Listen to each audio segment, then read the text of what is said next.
Heavenly Father, we thank you for this time together. We thank you that you are always in our presence, Lord, that your word says where 2 or 3 are gathered, you are in our midst. And we thank you for that, Lord. I pray that you would bless your testimony that was lived out through my life and all the different places that you have touched my life and been grateful in my life. I just thank you and I praise you.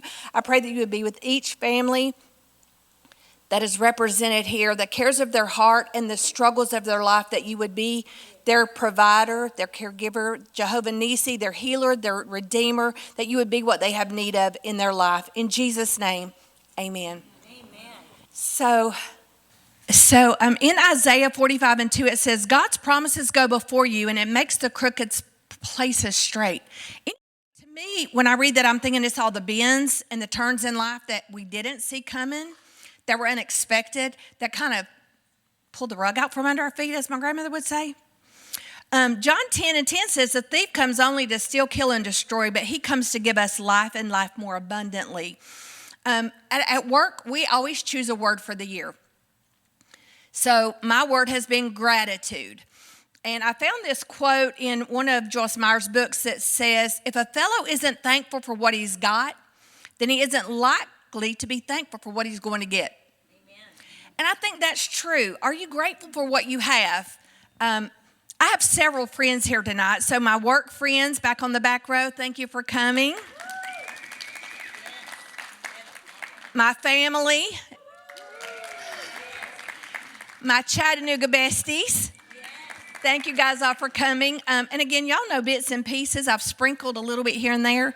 But I'm so thankful that many of you shared the journey with me, because it was a journey. It was. But I want to start when I was born. And if you could bring that picture up.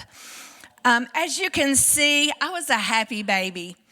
Most of my pictures from childhood, I'm smiling. My parents were teenagers when they got married. My mom was 14 and my daddy was 17. Yeah, how crazy is that? Like, I can't even comprehend that. My mama brought me home from the hospital on her 16th birthday. Yes. My dad was a home builder, and mama worked various jobs because she didn't have a high school degree. In fact, she got her GED when I was in the 4th grade. Life was chaotic. I mean, my grandmother used to say they pulled y'all from pillar to post. The only thing that was constant was change and chaos. We had a lot of hard times. As far back as I can remember, my mom always had us in church. I mean, if the doors were open, we were there. Now, we always came in late, and we always left early. But let me tell you why.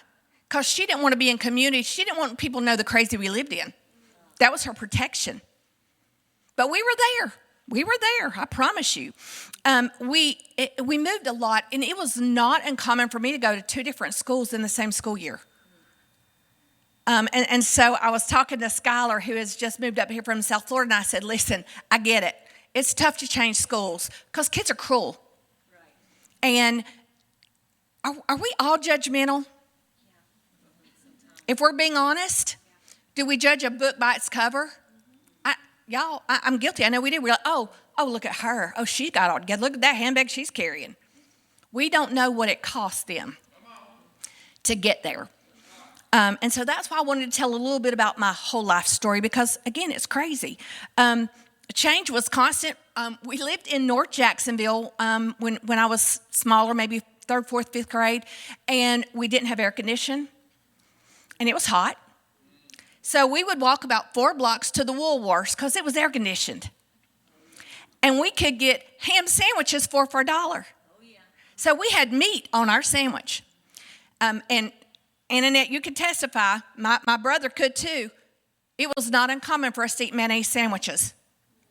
Salt and pepper made it a specialty. There was no meat. You were just thankful to have bread. It's funny how you remember things and how things stick. Our grandparents on both sides were the rock of our stability. They helped clothe us. They helped feed us. They often are the ones who took us to the doctor, to the dentist. In fact, I was looking through old pictures last night. This is a picture of my brother and my dad and I. I think I was in the 3rd grade. And then the picture of my mom and my brother was about 2016, 17, somewhere in there. That was at Uncle Willard's funeral, so whatever year that was, I don't really remember. But I looked through like a 30-gallon tub of pictures to find a family photo. I couldn't find one because there wasn't one. No, we were never a family. We were pulled from here to there to yonder. It was very common. My daddy loved beer and women, and they loved him. So Mama stayed married to him for 10 years, and it's so crazy. I can remember in the third grade her sitting down with me. Now, I'm in the third grade, and her saying, "I've caught your daddy with another woman. What do you think we should do?" I am in the third grade. What do I know? So they ended up getting a divorce, and we moved. Mama married one of Daddy's close friends, which also ended up being a chaotic disaster. My dad was married 7 times. My mom was married 4. They married each other twice, y'all. Yeah. And I was old enough the second time to be like, if y'all would have just asked me, I could have told y'all this ain't gonna work. I got some wisdom here y'all might not recognize. At 14, I knew. But we were never a family. We weren't. Mom and Daddy would fight, and we'd pack and go. Whatever would fit in a pillowcase, we left with it. And so sometimes when I seem like I'm not sentimental, that's why. You knew not to get attached to things because only you was going. Your stuff wasn't going with you. There wasn't room for it. You didn't have time for it. In fact, I want to say I was in the 5th grade when Mama finally got up the nerve to leave her second husband. And he had chronic back pain and took medication. And that night he took medication and went to bed. And when he did, we packed in garbage bags and pillowcases. Hid them in the shrubbery in case he got up in the middle of the night. She was so afraid of him. That morning, my Nana, which was my mom's mom, and her brother came and picked us up with a U-Haul, and we moved to Valdosta. That seemed crazy to me, but I lived that, y'all. We packed in a pillowcase. So why get sentimental with stuff? You ain't got room for it. Think about what you could fit in a pillowcase that you own. Yeah. Many times we were supposed to be in a safe place, my brother and I, but y'all, that wasn't always the case. We were exposed to some things that a child shouldn't be exposed to. We had some things happen to us that's not supposed to happen to children. My mom was very overprotective and thought she had every base covered, but it always wasn't. And the person you thought least likely to hurt you could and did. In 1985, I came to Lee. And because my pastor's children were coming here, and they're like, "Oh, you need to go." And I'm laughing. I'm like, "Wait, what? You want me to go where? Do what? Get an education?" I'd been working in the factory 2 years. I slung metal. And I promise you, I learned how to work every machine in there, because if my machine went down, you wasn't going to send me home. I was going to learn how to work down the machine. Y'all could just shift me over to this machine because I ain't going home. I need to work. But I came to Lee Day and fell in love and thought, I got to go. I was living on my own. Had my own car payment, renting a house for my grandparents. I got rid of everything, sold it all, and came to Lee. Well, in 1987, if you'll bring the next picture up, Austin, I met this good-looking young man.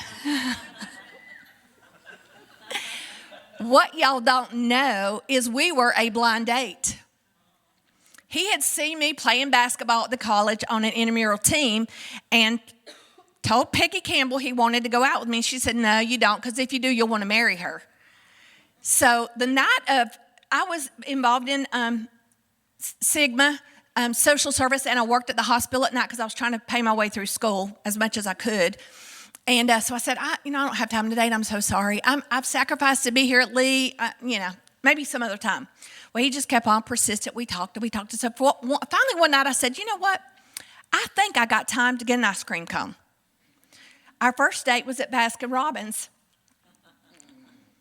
And that night we drove up to Ocoee and we talked all night long. All night long. 6 months later, we decided that 2 could walk better than 1. And we decided to get married. 6 months later, y'all, I told my girls, don't take that path. There's easier ways to do it. What y'all probably don't know is he's my rock. Like, we're each other's everything.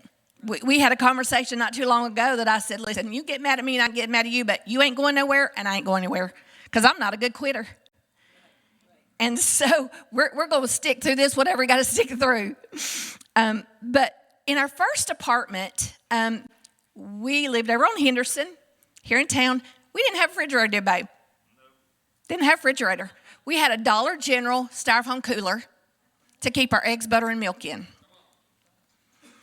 Our first fight as newlyweds, I took the only $20 that we had, and I was so excited, I went to Watson's because I could walk there and bought the stuff to make lasagna. And I was so excited to have this big, juicy pan of lasagna when he came in. Guess what? He don't like lasagna.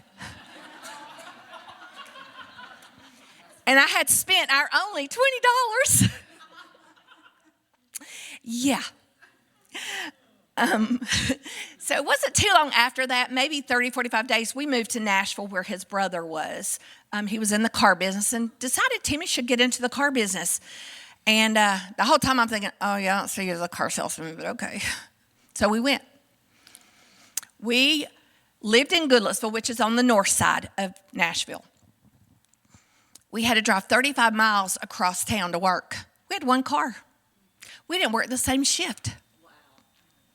Yeah. So I would get up and ride with him across town. He had to be at work 5:30, and I didn't clock in work till 10. So drove across town with him. He would drop me off at the hospital, and I slept in the hospital waiting room until it was time for my shift to start. Listen, I got a lesson for all you Gen Z or Gen Y, all you young kids. All you youngins wouldn't do that today. But it was necessary because we needed food. We needed electricity. And found out I was pregnant. And so we needed to work. I think we did that, 6 months? Probably 6 months. Every day I got up and rode across town with him, slept in the hospital waiting room, and the girls in the OR would call me because I was a scheduler in the OR. They'd call me in time for me to brush my teeth, put on my scrubs, and clock in. Yeah, life. You do what you got to do. Grandmother Morris always said, you can do anything for a season. Sometimes I'm ready for the season to change.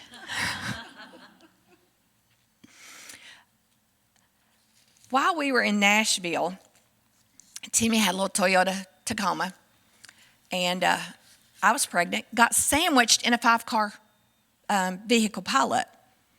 Didn't hurt any of us, but it damaged the truck. So from that point forward, we had a bungee cord that held the hood down, and you couldn't get in and out on the passenger side because it was smashed in.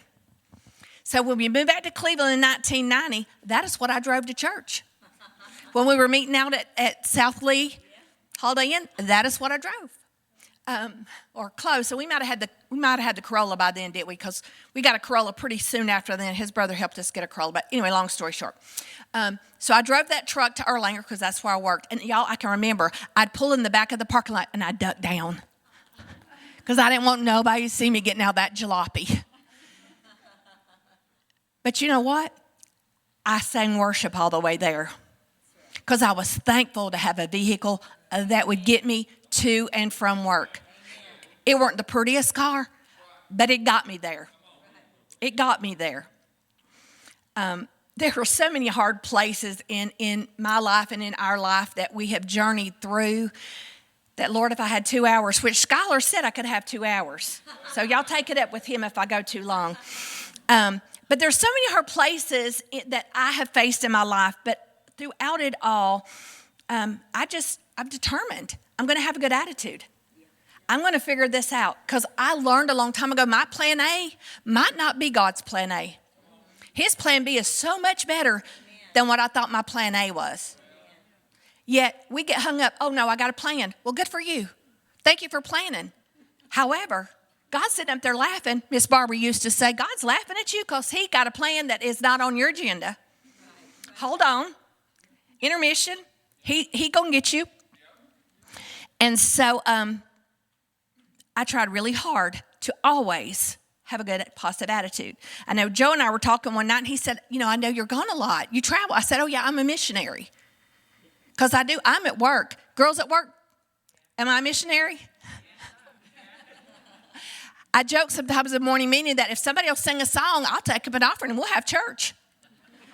Because I'm like, you got to seize every moment. You never know why your paths are crossing with another person. Be still and know that God might be in that moment, and you might need to take advantage of that. You don't know just around the corner what they're going to do or why they might need your encouraging words. You don't know what's heavy on their heart. Philippians 4, 6, and 7 says, do not be anxious about anything, but in every, not some, in every situation, by prayer and petition with thanksgiving, present your request to the Lord. And the peace of God, which transcends all, not some, all understanding, will guard your heart and your mind. Listen, if you can guard your mind and guard your heart, that's 3/4 of the battle. Because God will have the rest of it for you. But what you think on will rob you quickly. I had worked at Life Care for 16 years, and I had this opportunity come across my path to take a regional job, and so I took it. That was on September 10th of 2015. September 11th of 2015, life took a tragic turn for me. I had a long weekend in between jobs, and so my mom, my best friend Karen Brown, and my cousin Kathy Rogers decided we'd take a beach trip. Just a fun girl in the sun getaway, act goofy, silly. And so we all drove to South Georgia that night, the 10th, got up the 11th that morning, went to Thomasville, shopped and played and goofed off. We had lunch that afternoon in Thomasville.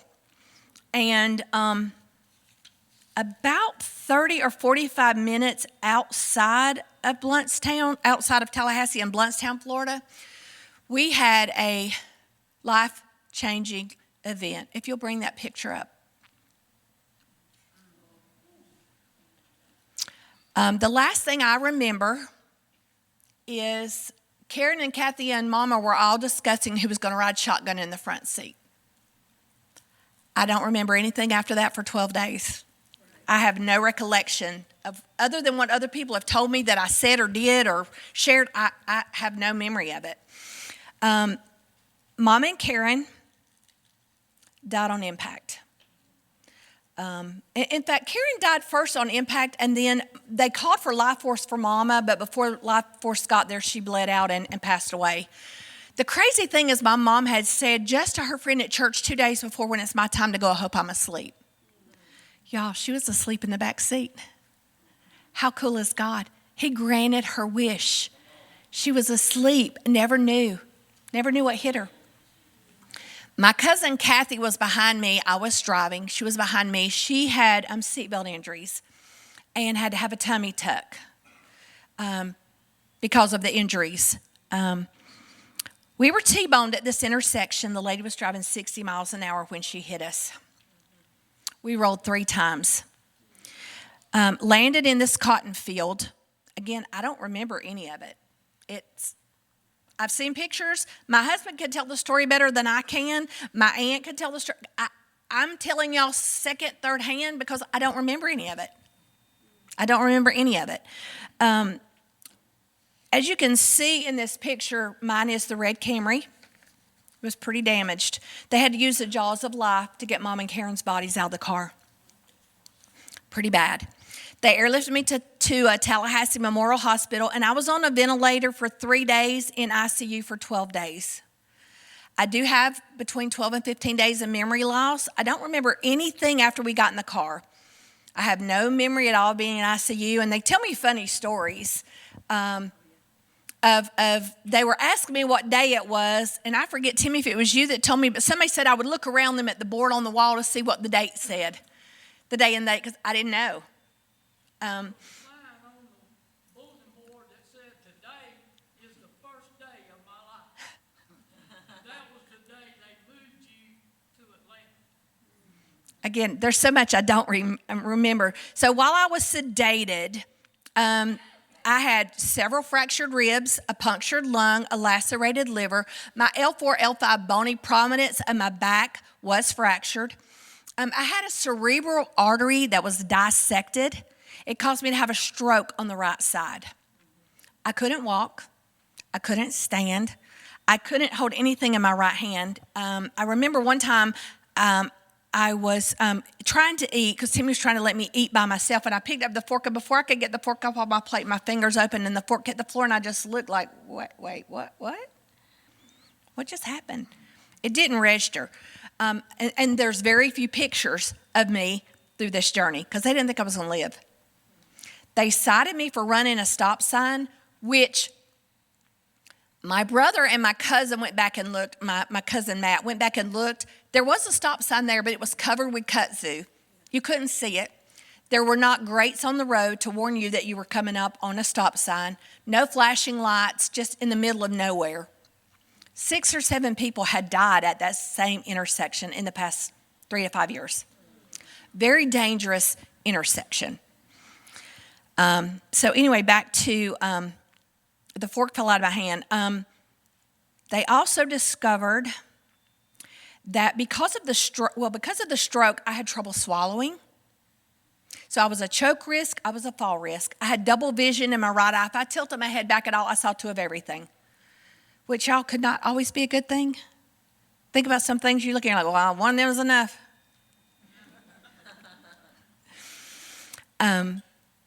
While they had me sedated, they continued to check me and discovered I had a traumatic brain injury. I am a TBI survivor.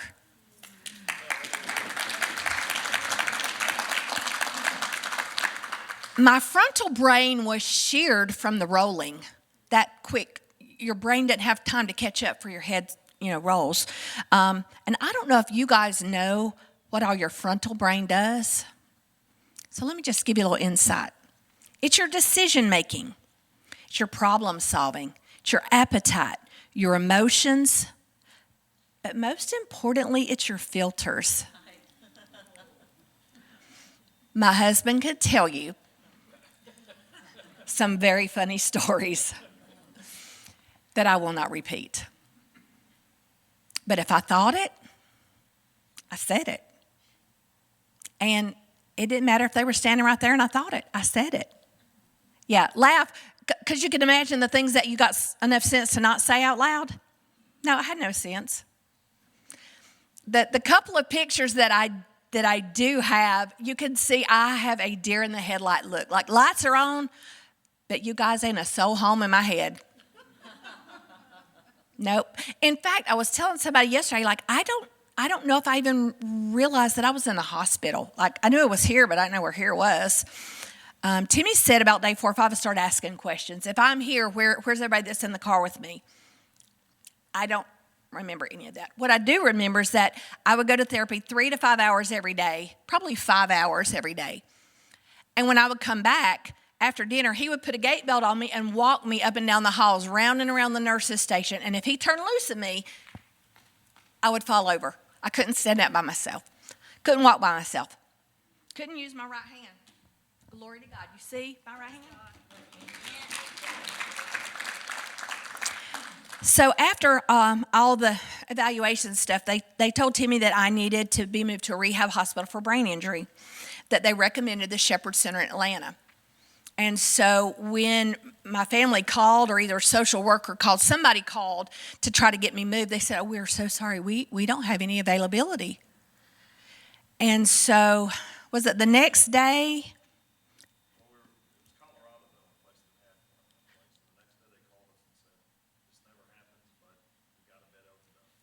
Come on up, babe.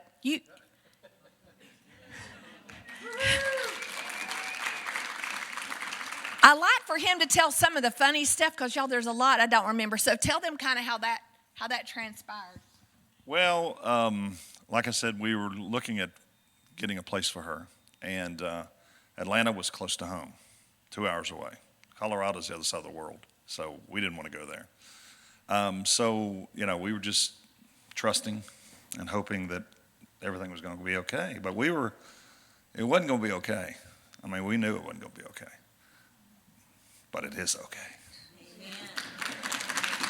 And, it's just amazing. It's amazing that her, if you don't know her, you need to get to know her.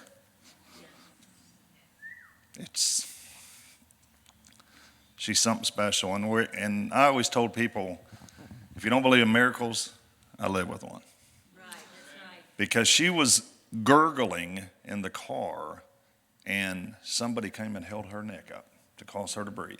Yeah. And guess what? No one ever found anybody there. And I do believe stuff like that, but I think, oh, come on, that's cuckoo talk. But I'm telling you, she's here. You can call it a guardian angel, you can call it God, you can call it whomever, whatever you want to call it. Right.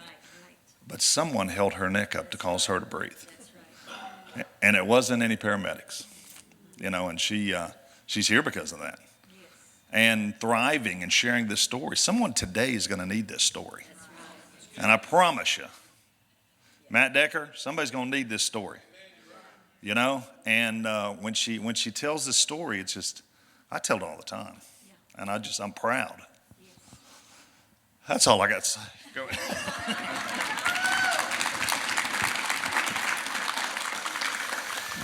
So some of the funny things that I will tell. So you have to understand, on the outside, I didn't look like anything was wrong with me. No broken bones. I had a tiny little scratch, I think where maybe my sunglasses skint my nose or in between my eyes. Otherwise, I didn't look like anything was wrong until I opened my mouth. And then you knew something was seriously wrong. Not that y'all don't think that now. But this group that I was with, because we were in group therapy, they had halos holding their head in place. They had broken arms. They had broken legs. We were all in wheelchairs. And I was locked in the bed with the belt at night. I couldn't reach water. My family, the Shepherd Center has on-site campus for your family to stay. They stayed with me around the clock so that I would be taken care of and could reach. When I wanted water, they had to hand me the cup. And now Timmy will tell you, you drink a lot. What else you got to do? Yeah. So about the time he would get asleep, I'd say, I got to go. Can you get him, help me go? It's funny now. It's funny now because we're on the other side of the tragedy. Life looks different. Life looks different. And Timmy's right. Like, they didn't give him a whole lot of hope that I was going to live. As I said earlier, they cited me for running the stop sign. A year later, I got a ticket in the mail that they were going to revoke my license for an unpaid ticket. An extra $150 because I didn't have a ticket paid. I called the courthouse and she said, I am so sorry. Let me talk to that officer and find out what happened. Because my family never left my side. And so when she got a hold of the Florida Highway Patrol, he said, we did not expect her to live. We didn't issue the ticket. I said, would you take a moment to tell him I serve a God who heals? And I am living, and I'm living well. Amen. So I'm just going to pay that $150 and check it off and move on. Enough already. So in my groups, because I look like nothing's wrong and everybody in the group looks mangled, I was very positive. And I know y'all don't think I'm high energy by any means. There was this little guy in my group. His name was Franklin. But I always called him Willie. Yeah, you did. And I'd say, hey, Willie, what are you doing, buddy? It's going to be a great day. I said, God's got great plans for us, Willie. We survived. Listen, every explicitive that you can think of, he shared with me. His filters weren't working either. And he was not happy to be alive. So many funny stories that I could tell you. They took us to play bocce ball somewhere. And again, it's kind of foggy. I honestly don't think I knew where I was, really. I don't think I knew where I was. I was here. Whatever here is, that's where I was. I really don't think I understood. But where they took us to play bocce ball, they had a deep fried peanut butter and jelly sandwich. Y'all, that is the best sandwich I've ever ate in my life. Not sure why. Next picture, please. So while I was at the Shepherd Center, I turned 50. And some of my extended family came to celebrate to me. It was still kind of foggy. In fact, they tell me that on that day is when the psychologist or the nurse practitioner told them they should tell me that Mom and Karen didn't make it. And I'm like, really? I'm celebrating my birthday and you're going to tell me that? I'm thinking that today. Back then I wasn't thinking nothing. But that's when they told me, right, babe? Yeah. It didn't register. In fact, I think I said to my brother, oh my God, you lost your mama. Are you okay? Is there anything I can do for you? Not thinking like, duh, his mama is my mama. Holy cow. It didn't register. It didn't register. Again, there weren't hardly any pictures of me on the journey. My brother has a couple, and I have this one. Most of y'all know Diana Resto and Wendy Davis. They came to see me at the Shepherd Center, and can I tell y'all they are true friends? Them girls shaved my legs while I was at the Shepherd Center. And they gave my family a break to go get dinner and be free of me for a few minutes. I was sent home from the Shepherd Center, and I still needed therapy, so I went to Life Care of Cleveland as an outpatient. And I want to say a couple of months, I don't really know. Tatum went on homeschool. She was a senior that year, so she could drive me to therapy and be with me throughout the day. I remember getting up my first night at home that Saturday morning. I got up, and I want to say it was day 31 after the wreck. And I said to Timmy, baby, did I have a bad dream? Like, something just ain't right. He said, no, honey, you've been in the hospital over 30 days. You were in a very bad wreck, and your mom and Karen didn't make it.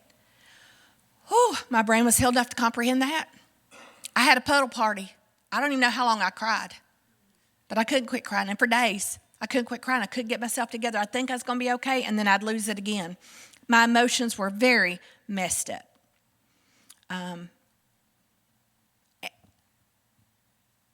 We don't wear a sign around our neck that warns people what we're dealing with. It's hidden. And unless we confide in somebody, nobody knows what you're dealing with. Nobody knows what's going on in your head but you.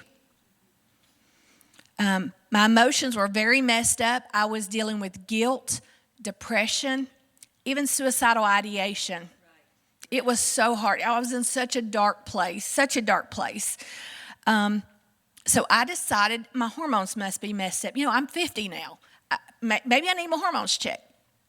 So I've been seeing this same gynecologist for, 30-something years. He was a resident in surgery when I was a receptionist in the OR. So we go way back. So my sister-in-law's sister works for him. So he kind of knew the wreck story, kind of knew, a little bit about it. And so when I go that morning, of course, you got to understand, when I was at the Shepherd Center, they had me on medicine. Everything I ate was pureed. And I wanted your plate, and my plate. I was starving. True story, right, babe? I was always hungry. So I lost 50 pounds because when I got home, I said, I'm not taking that stupid medicine that makes me eat everything but my shoes. No. So I came off of it. I dropped 50 pounds because I would eat one bite of a hamburger and go like, oh God, I'm so full I can't eat another bite. And I would throw it away. So I go to my gynecologist's office, who's been seeing me for 35 plus years. And as I'm coming down the hall with this nurse, he's waving, and I kind of lift my hand and wave. And they take me on into the exam room, and you know the routine. You get in a gown, and you get ready for the doctor to come in, and the nurse comes in. Well, he came in first, and the nurse went with him. And he said, oh, my God, Meesh, oh, my God, you look so good. I just can't believe, oh, my God. We didn't know if you was going to be in a wheelchair. We didn't know if you was going to know who we were. Look at you, girl. You look amazing. And I just let him keep talking. And I got real serious, and I didn't crack a smile. I said, sir, I'm not sure who you are, but you do know I'm naked under this gown. And I don't think you're supposed to be in here with me by myself. And I still didn't crack a smile.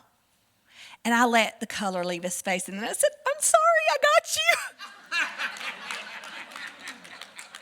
He said, you little turkey. He said, you are your old self.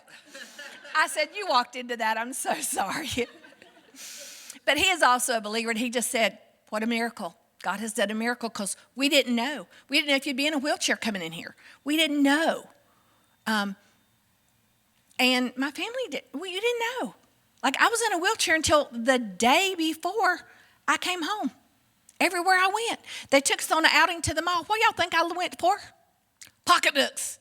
Listen, no job, no car, no money, and I'm looking at pocketbooks.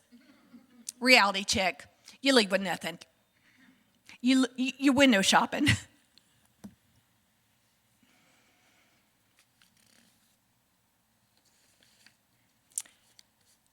A lot has transpired since 10 years. If you'll bring up the last picture.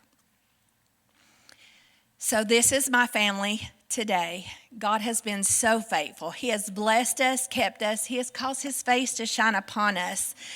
And as I said, when me and Timmy got married, his mama gave us a toaster and $200 to go to Sevierville, Gatlinburg area. And y'all, we thought we'd won the lottery.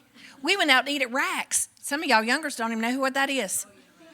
Very similar to Arby's, in case you need to, or Google it. It's still there. The restaurant ain't, but the history is. We were so excited, never dreaming what God has done in our life. Amen. Today, we own property in Gatlinburg and Sevierville. Couldn't afford to go there on our honeymoon, but God. I can see how God got in the mix of my life in so many places. And y'all, this is just a snapshot. There are so many other places, and there's deeper things that I just don't have time to share or tell y'all. Also, I don't want to blow some of your wigs off because it's a lot. But what I do want to tell you is when Diane and Wendy came to see me, they brought me this book, The Mind Connection by Joyce Byers. I'm going to tell you guys, this book saved my life. This book talks about how the thoughts you choose affect your mood, your behavior, and your decisions. It is a game changer. I buy this book in bulk, and I give it away as I cross paths with people that I think need help controlling what they're thinking, because what you think on, you will start believing.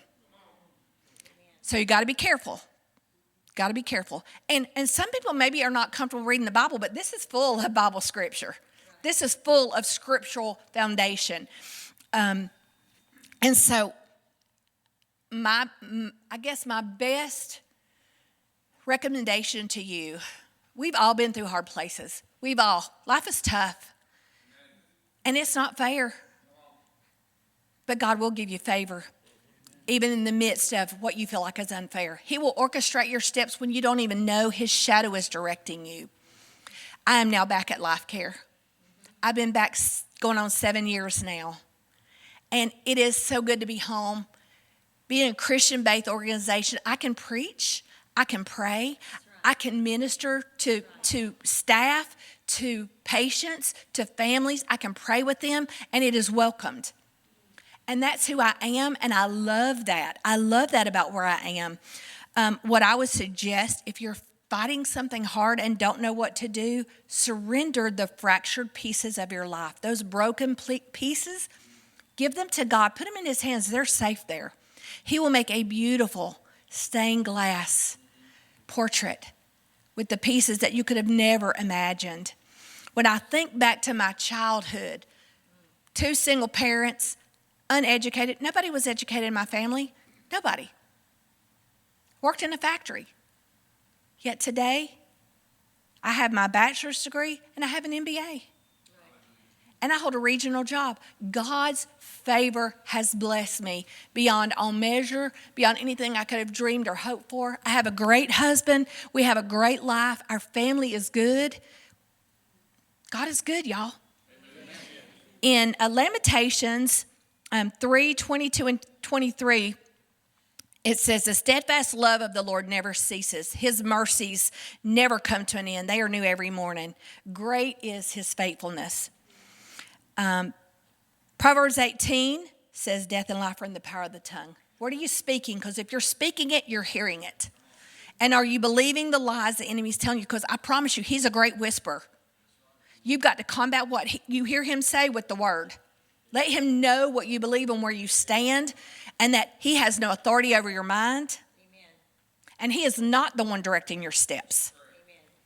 So I encourage you, let him make a stained glass portrait of your life, because he will do amazing things that you didn't even know you could pray for, didn't even know you could hope for. Yes. His riches are endless. Yes. His mercies are new every day. Be grateful for what you do have. Amen. Be grateful. I mean, I think anybody that comes into mine and Timmy's life, they'll tell you, we're givers. We're givers. I mean, I've been in this church since 1990, and I think Pastor Ron could tell you, I'm a giver. I taught children's church for, 10 years, 12 years maybe, I don't even know, long time. I'm a part of the welcoming committee because I love to meet new people. I meet new people all the time. Like if a tree limb will shake, I'll talk. And I'll get on the same page with it and we'll talk. But I just feel like that is ministry. That's ministry. You don't know why your path is crossing paths with that person. Yet, look at the changes, girls. I know you know. You've lived some of the changes that we've crossed paths with. Erica, that we've crossed paths. God has been faithful. God has been good. Thank you guys so much for coming out to hear what great things God has done. He is amazing.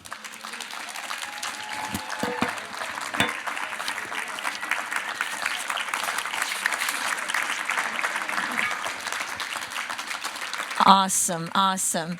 Incredible job, Meesh. Incredible job. And, she did it with so much joy. Us that lived it, Tim, I want to honor you because just seeing you up here, I remember your face at Shepherd. I remember the grief on your face and holding on. I do remember you dragged me down the hall to meet Willie too. And she was going to want me to go room to room with her there at Shepherd Center while she helped people. But I do remember, tonight we saw so much joy. But I remember the pain that we all felt for at least the first 24 hours when the first word was she wasn't going to make it. And then it went from day to day. I also remember, and correct me if I'm wrong, Tim, because you remember this, when she was in that hospital, they were doing something, the word started coming at her. She started speaking the word of God. She didn't remember it, but what was inside of her came out. But I love the joy, but I also remember the sorrow. This was a real horrible situation, and the way Tim and Tatum and Taylor took care of you and stood with you. And of course, we prayed, but you are a miracle. And as Tim said, anyone that's not seen a miracle, she's right there. And I did get her a little bit without the filter a few times. And it was super fun. I think the biggest thing she said was the S word, which that don't hurt much worse than that. Might have said a few words there that through the door of my time, I don't know, but she was cute as she could be when her filter was off. But watched her go back to work, watched her not work for a while and be at home and kind of face some depression over that. I remember that as well. And then she got back out and got the job and stayed faithful. And the Lord just has continued to promote you, Meesh, everywhere you've gone because you're a diligent, hard worker. But she did a fantastic, let's give her another hand. She did a fantastic job. And, but I did want to honor your family because, Tim, you stood so strong with her. And we're so proud of you, Meesh. So this will be on podcast on Church